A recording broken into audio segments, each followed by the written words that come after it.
우리 주 그리스도의 이름으로 기도합니다. 아멘. 말씀 보시겠습니다.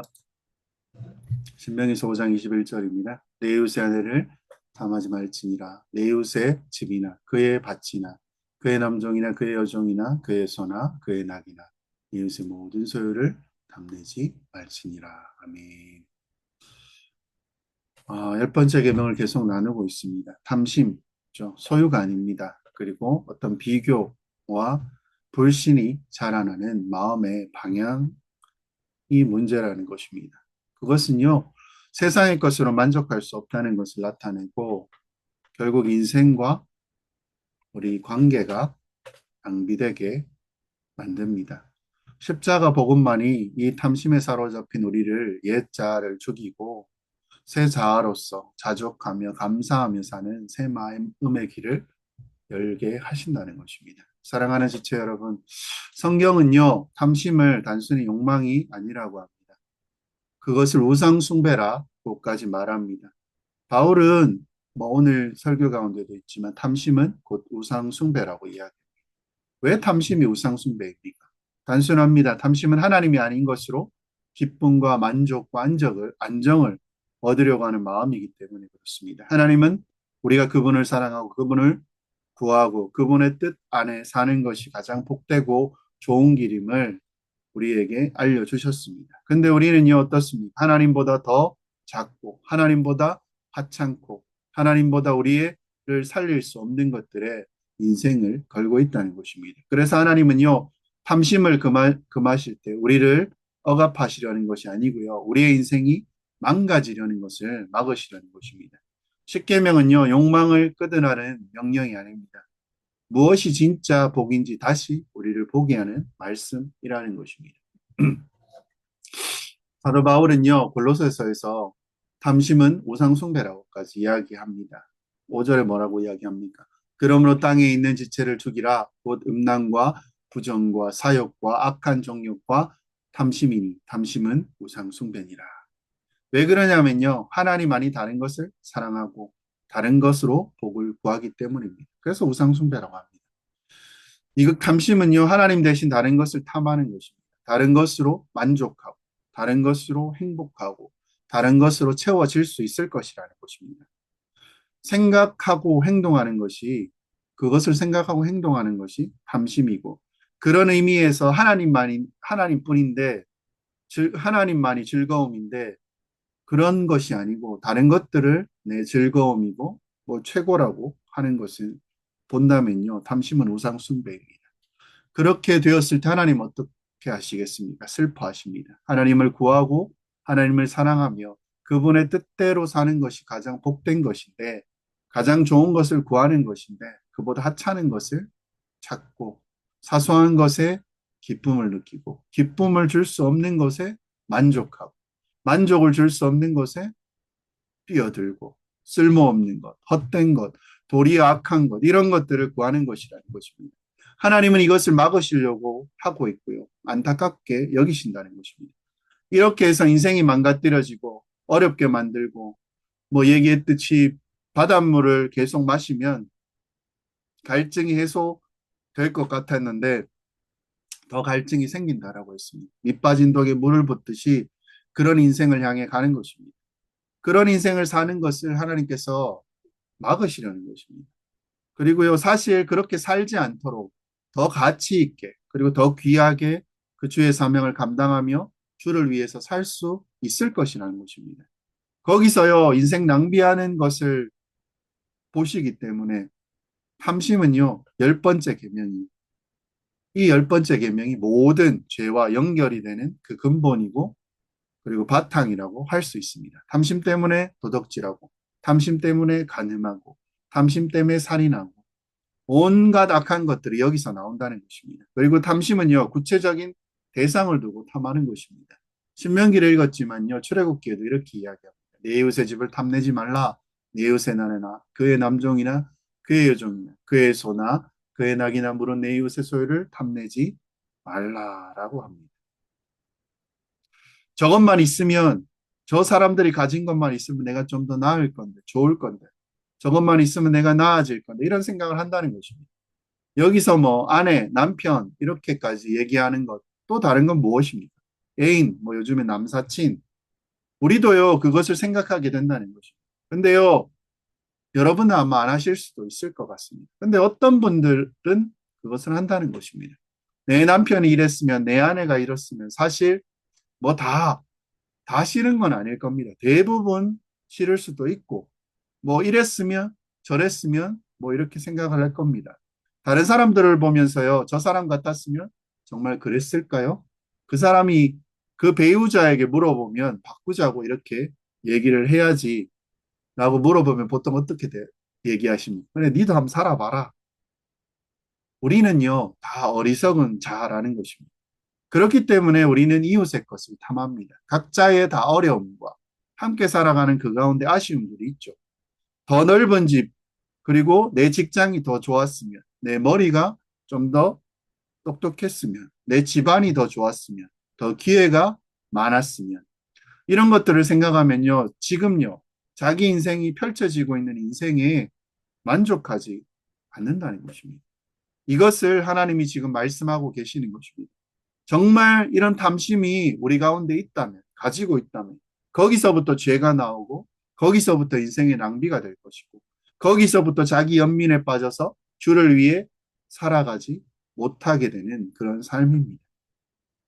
이 탐심이 얼마나 우상숭배뿐 아니라 얼마나 우리 인생을 망가뜨리는 죄냐, 네가 알지 않느냐, 이렇게 말하고 있는 것입니다. 그래서 탐심의 징후를 이야기할 때요. 불평불말, 그리고 자기 인생을 전반적으로 만족하지 못하고. 이런 분들 보면 무엇입니까? 늘 뭔가 불만족스러워하고, 또 지금 또 다른 불만족을 찾아갑니다. 또 이것 좀 지나가면 어떻습니까? 또 새로운 또 불만을 쫓았습니다. 그러다가 돌아가서 또 이게 또 그렇고, 불만하기 시작한 지 1년, 2년, 5년, 10년, 그냥 그 인생은 계속 그렇게 살아갑니다. 이제요, 그걸 내려놓고 주를 위해서 살아야 되는데, 자기 연민에서 벗어나서 이 정도면 됐다. 안 굶어 죽으면 됐지. 이 정도면 감사하지. 그렇죠? 자기가 가진 모든 것으로 다른 사람을 섬기며 살아가야 되는데, 그저 그냥 쥐고만 있고, 이것도 안 되니까 더 가져야 돼. 자기 문제에 빠져서 다른 사람을 돌아보지도 못하고, 주의 일을 할 수 있는 기회를 그냥 계속 잃어버리게 되는 것입니다. 늦춰지게 되는 것입니다. 안타까움이죠. 우리는요, 다시 생각해야 됩니다. 탐심에 벗어날 수 있는 길은 탐심을 버리는 것이 아닙니다. 탐심이 버려집니까? 탐심은요, 무엇입니까? 자기가 가진 것을 만족 못한다는 것입니다. 이것이 어떻게 버려집니까? 만족해야 없어집니다. 그럼 어떻게 해야 됩니까?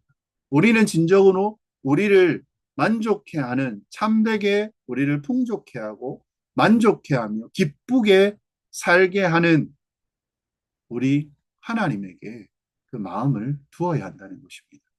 이 탐심에서 벗어날 수 있는 유일한 길이라는 것입니다. 우리 하나님을 어떻게 알 수 있고 그에게 마음을 맡길 수 있습니까? 우리 주 예수 그리스도를 통해서 우리는 하나님을 안다는 것입니다. 하나님은요, 구약 성경에 많이 계시되어 있습니다. 가장 놀라운 계시는 무엇입니까? 우리 주 예수 그리스도 안에서 그를 통해서 이루어집니다. 하나님 예수 그리스도 안에서 그분에 대한 복음 안에서 하나님의 영광이 드러나고 그분의 얼굴을 아는 광채가 예수 그리스도 안에서 드러난다는 것입니다. 하나님에 대한 지식이 모두 드러나는 것이요. 우리 주 예수 그리스도를 보는 것으로 그분이 우리를 위해서 행하신 그 모든 일을 보면요. 바로 그것이 아버지 하나님의 사랑이라는 것을 성경에서 말하고 있다는 것입니다. 우리가 그 생각을 하고 그것을 알아갈 때마다 그분을 사랑하지 않을 수 어떻게 있으며 어떻게 그분으로 인해 감사하고 기뻐하지 않을 수 있겠냐라는 것입니다. 그래서 성경은 말합니다. 하나님의 사랑이 나타났다. 어디 있어요? 우리 주 예수 그리스도 안에서 너희가 나를 사랑한 게 아니라 내가 너를 먼저 사랑했다. 그리스도 예수 안에서 하나님의 사랑이 나타났다는 것입니다. 말로 다 할 수 없는 사랑. 그것이 누굽니까? 그 대상이요, 죄인이고요. 하나님을 원수로 대적하며 사는 자들이라는 것입니다. 하나님은 자기가 할 수 있는 최고의 희생을 치르셨습니다. 우리를 구원하심으로 우리에 대해 하나님의 사랑을 확증해 주셨다는 겁니다. 이보다 더 큰 사랑은 없습니다. 우리 인생, 신앙생활을 통해서요, 하나님이 그 큰 사랑을 더 알아가야 할 것이고, 하나님에 대한 지식이 더 커지는 것이 신앙생활입니다. 이 하나님의 사랑을 그리스도 안에서 나타난 하나님의 사랑을 알 수 있도록 어떻게 해야 됩니까? 우리가 지금 분명히 아무도 모든 자들이 도달할 수 있는 결론이 하나 있습니다. 지금도 가장 크게 우리를 사랑하고 돌보아 주시는구나. 어떻게요? 자기 아들까지 아끼지 아니하고 내어주신 분이 모든 것을 그와 함께 주시지 아니하겠느냐? 뭡니까? 이 인생들아, 좀 생각 좀 해라. 머리 좀 써라. 이게요, 사실이라면, 이게 진리고 진실이라면, 하나님이 자기 아들을 위해서 주신 게 맞다면, 그러면 나머지는 뭡니까? 이미 그리스도 안에서 우리를 구원하시고, 아들 삼아주시고, 함께 하시고, 그리스도를 다 주셨는데, 모든 것을 충만케 하셨고, 돌보시는 것이 마땅하지 않겠냐는 거예요. 그만큼 줬는데 우리를 안 돌보겠냐는 거예요. 근데 그런 은혜 가운데 형성된 우리의 삶, 인생. 그래서 지금 여기는요, 우리의 인생, 이게 그냥 좋게 생각하자. 뭐 좋은 게 좋은 거지 않은 심리적인 어떤 요법이 아니고요. 명확하게 하나님의 지식, 주님께서 우리에게 계시하신 그 계시의 성경 말씀의 근거에서 우리에게 오신 예수 그리스도의 근거에서 우리가 생각해 보면요. 너무나 그 근거가 확실해진다는 것입니다. 이게 생각이 되어지면 어떻게 하나님의 사랑과 우리 주 예수 그리스도의 은혜를 너희가 의심할 수 있겠느냐? 그 사랑과 은혜를 토대로요. 우리는 모든 삶에 대해서 어찌 불만족하며 불만을 이야기할 수 있겠느냐? 그것이 안 된다는 것입니다.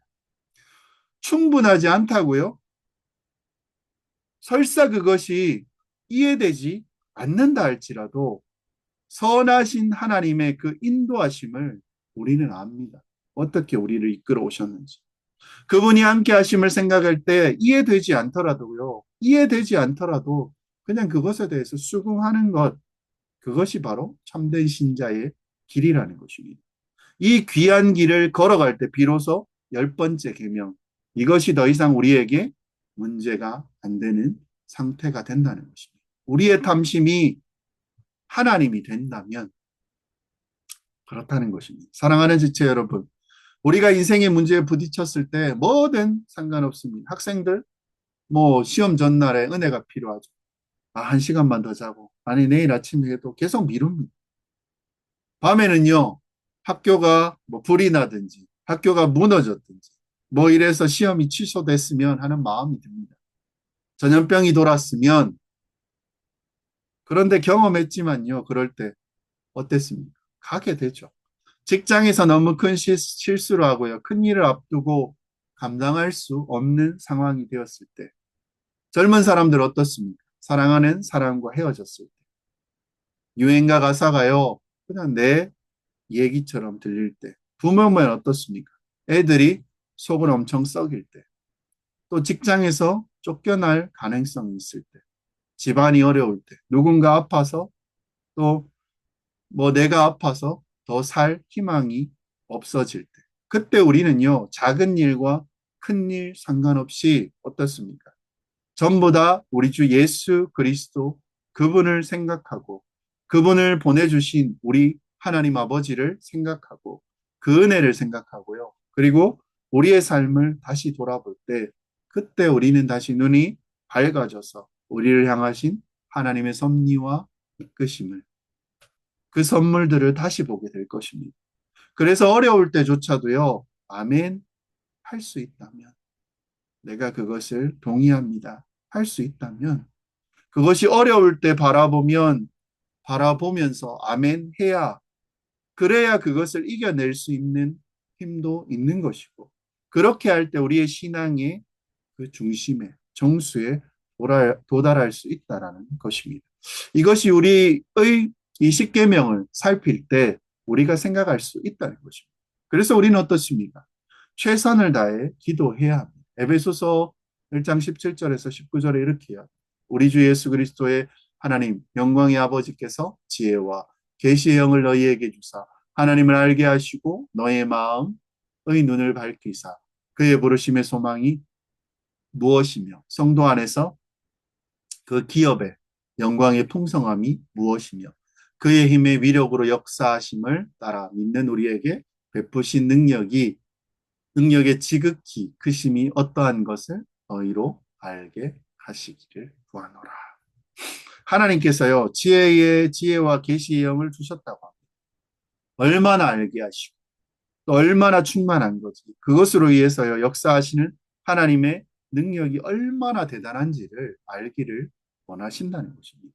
이것을 위해서 우리는 기도합니다. 우리가 말씀을 보고 예배를 드리고 기도하고 서로 권면하고 우리 인생을 돌아볼 때 하나님께 더 나아가게 될 것이고 기도하게 될 것이고 이 모든 것이 하나님을 더 알기를 원하는 방향이라는 것입니다. 우리 주 예수 그리스도 안에서 하나님께서 베푸신 모든 은혜를 생각할 때 어떻습니까? 참 놀랍고 감사하다고 우리는 말할 수 있습니다. 여기 도달하게 되면 어떻습니까? 누가 불평합니까? 여기에 도달하면 이것도 안 된다. 하나님이 내주시지 않았다고 누가 얘기할 수 있겠냐는 거예요. 그냥 다만요. 어떤 상황에서도 감사합니다. 감사합니다.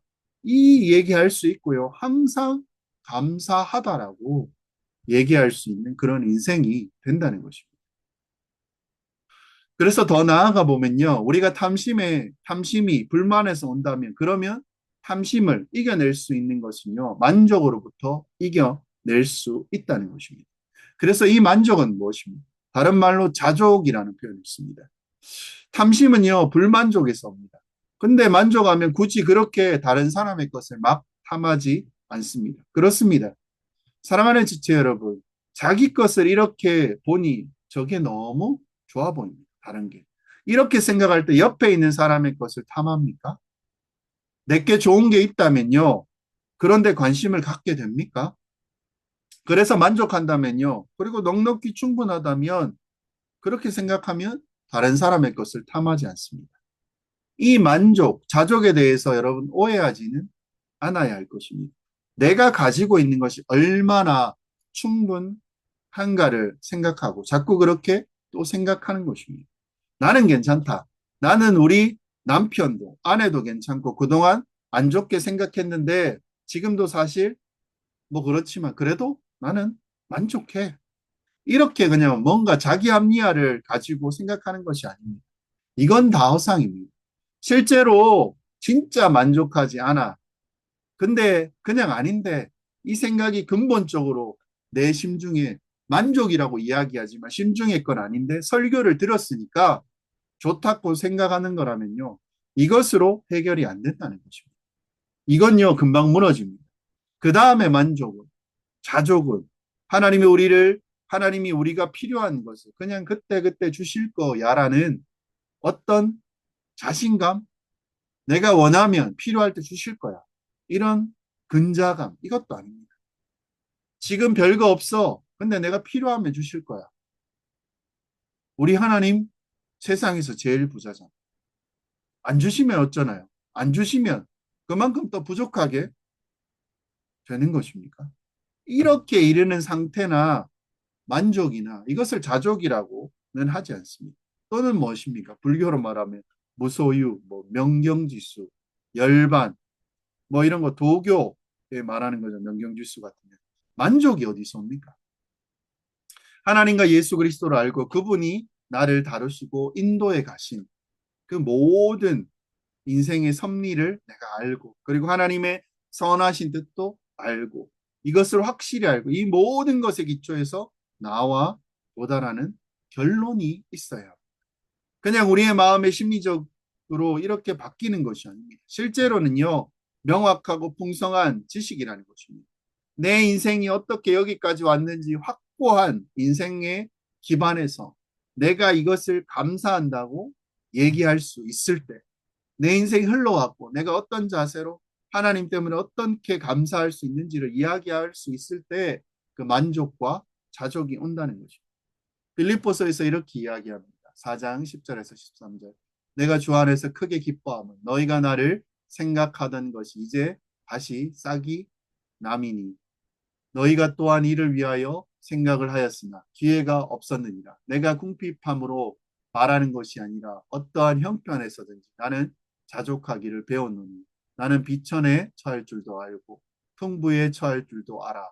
모든 일, 곧 배부름과 배고픔과 풍부와 궁핍에도 처할 줄 아는 일체의 비결을 배웠노라. 내게 능력 주시는 자 안에서 내가 모든 것을 할 수 있느니라. 아멘. 사도 바울이 자족을 배웠고 그래서 나는 괜찮다. 이 내용은요. 빌립보 성도들이 감옥에 있는 사도 바울에게 필요한 뭐 돈이나 물자를 보내줬던 것 같습니다. 디도를 통해서요. 그래서 10절부터의 내용을 보면 그쵸? 용돈 보내줘서 고맙다는 표현은 아니죠. 뭐 잘해줘서 고맙다 이런 건 아닙니다. 10절에 뭐라고 이야기합니다. 내가 주 안에서 크게 기뻐한다.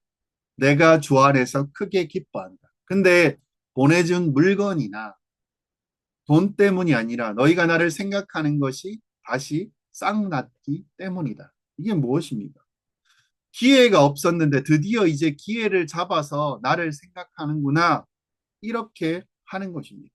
그래서 바울이요, 기뻐하는 거는요, 이 사도를, 이 선교와 이 복음을 전할 일에 힘쓰고 궁핍한 가운데 살아가는 현재 감옥에 있는 사도를 위해서 무언가 동참하고 보내줬을 때 그 물건 때문이 아니고 그렇게 생각하는 것 자체가 너희의 믿음의 진보요 또 헌신이요 수고라고 생각하니까 기뻐하는 것입니다. 그래서 또요 그냥 또 아니 더 보내줘 많이 보내줘 이런 의도가 전혀 없습니다. 아예 이것을 못 박아 버립니다. 11절에 뭐라고 얘기합니까? 내가 궁핍함으로 말하는 것이 아니고 뭐라고 얘기합니까? 나는 이래도 좋고 저래도 좋아. 나는 이게 문제가 전혀 안 돼. 힘든 것이 어떤 형편에서든지 나는 자족하기를 배웠다. 비천에도 처할 줄 알고 풍부에도 처할 줄 알아. 이건 조심스럽게 풍부에 처해 본 적은 없었어. 비천도 풍부도 다 처할 줄 알아. 모든 일에 곧 배부름, 배고픔, 풍부, 궁핍에 처할 줄 아는 모든 일체의 비결을 내가 배웠노라. 내게 능력 주시는 자 안에서 뭐요? 내가 모든 것을 다 할 수 있느니라. 그렇지만 나는 필요 없어. 나는 아무 필요가 없어. 이 얘기하는 거 아닙니다. 너희가 안 줘도 돼. 그냥 이 말입니다. 너희가 굳이 안 줘도 돼. 난 필요 없어요. 이렇게 얘기하지 말고 바울을 본받아 이렇게 얘기할 수 있다는 것입니다. 여러분 앞으로 14절부터 뭐라고 얘기하는 줄 아십니까? 이 뒤에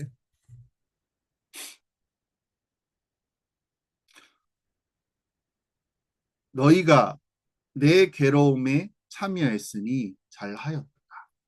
괴로운 겁니다. 선물을 구하는 것이 아니에요.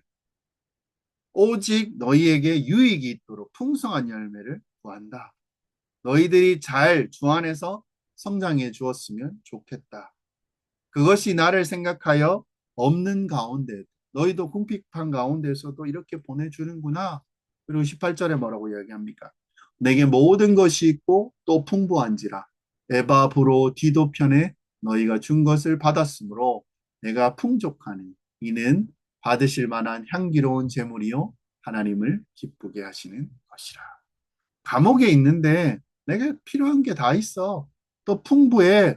너희가 에버브로 디도편에 너희에게 보내준 것이 바로 재물이구나. 사람에게 보낸 것, 사도 바울에게 보내준 것이지만 이것은 하나님께 드리는 것이니까 하나님이 받으실 만한 향기로운 재물이야. 하나님이 기쁘게 하시는 것이야. 그러면서요, 19절에 뭐라고 얘기합니까?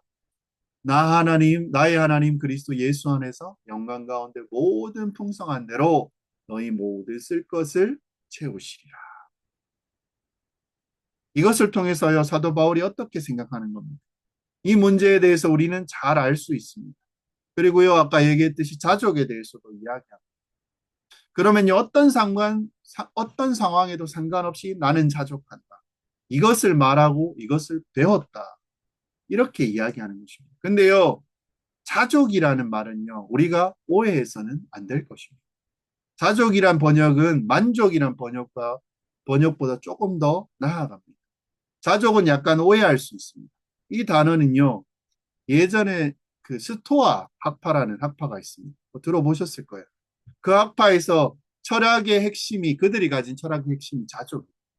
상황, 환경에 흔들리지 않고요. 환경과 별개로 독립되어서 거기서 평온을 누리는 것입니다. 이 평온을 크게 기뻐하지도 않고 크게 슬퍼하지도 않고 그래서 사람들이 뭐라고 하냐면요. 남을 도와주는 것도 싫고 자기가 남이 도와주는 것도 싫고 자기가 돕는 것도 싫습니다. 그러니까요.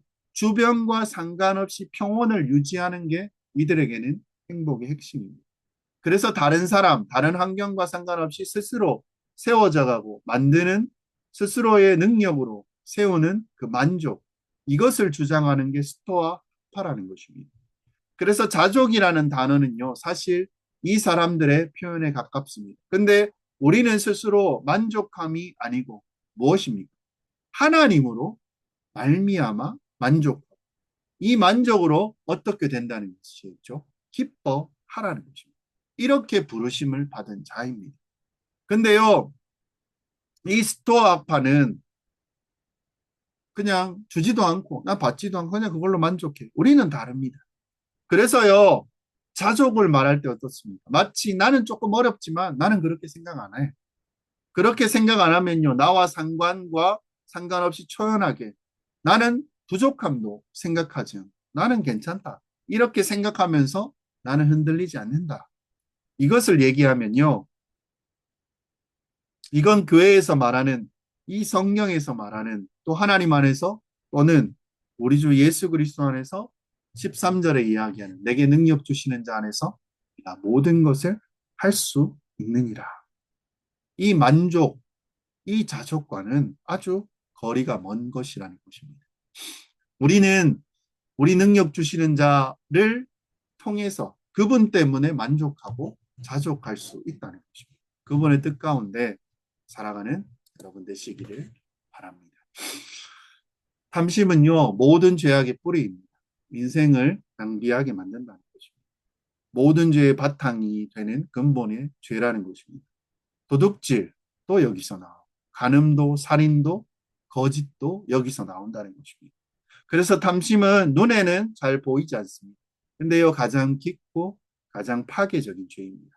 하나님이 막으시려는 것은요, 그냥 몇 가지 행동을 멈추려고 하는 것이 아니고, 인생을 소모하면서 살아가는 그 삶 자체를 말씀하시는 것입니다. 그리고 다음으로 탐심의 대표적인 증상은 불평과 불만족입니다. 징후를 이야기하십니다. 어떻습니까? 매일 불만족스럽고요. 지금 인생에 만족하지 못하고 계속 다른 조건을 바랍니다. 이것만 아니었으면 저 사람처럼만 되었으면 내한테 조금만 더 있었으면 이런 마음이 반복되면서요. 사람은 점점 자기 연민에 빠지고 주를 위해 살 기회를 잃어버린다는 것입니다. 탐심은요. 하나님을 떠난 기쁨이 아니라 하나님을 잃은 슬픔이라는 것입니다. 그리고 탐심은 버린다고 해결되지 않습니다. 본문은 분명히 이야기합니다. 버려야지, 조심해야지. 이걸 해결 안 된다는 거죠. 왜 그렇습니까? 만족하지 못하는 마음이 그 속에 계속 있기 때문에.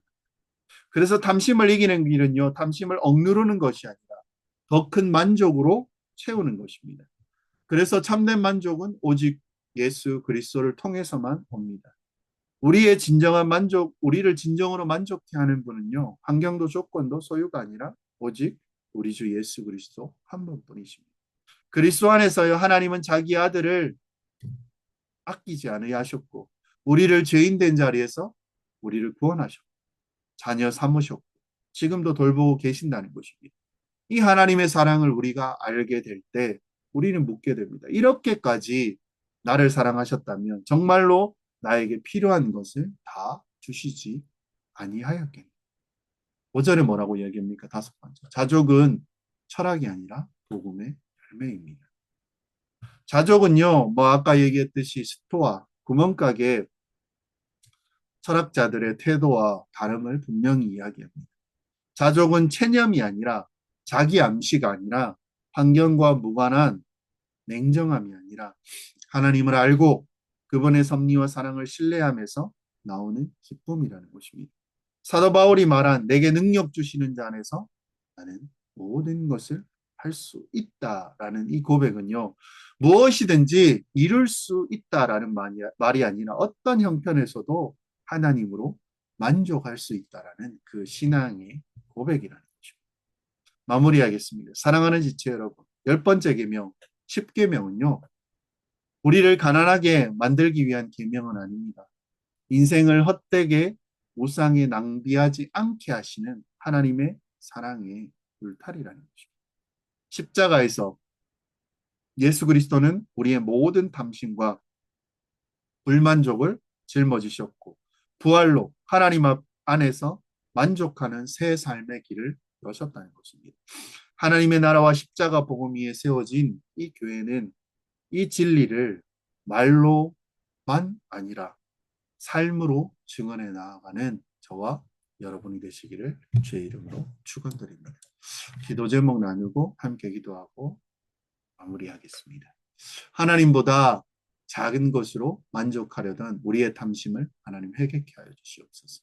불평하며 자기 연민에서 벗어나게 하시고 하나님의 사랑을 더 신뢰하게 하여 주시옵소서. 예수 그리스도 안에서 이미 충분한 사랑을 받았고 그리고 받고 있음을 하나님 믿게 하여 주시옵소서. 우리 교회가 자족과 감사가 넘쳐 흐르는 하나님 나라의 공동체가 되게 하여 주시옵소서. 우리 그리스도 한 분으로 만족하는 삶을, 기쁨을 끝까지 누리는 모든 지체들 되게 하여 달라고.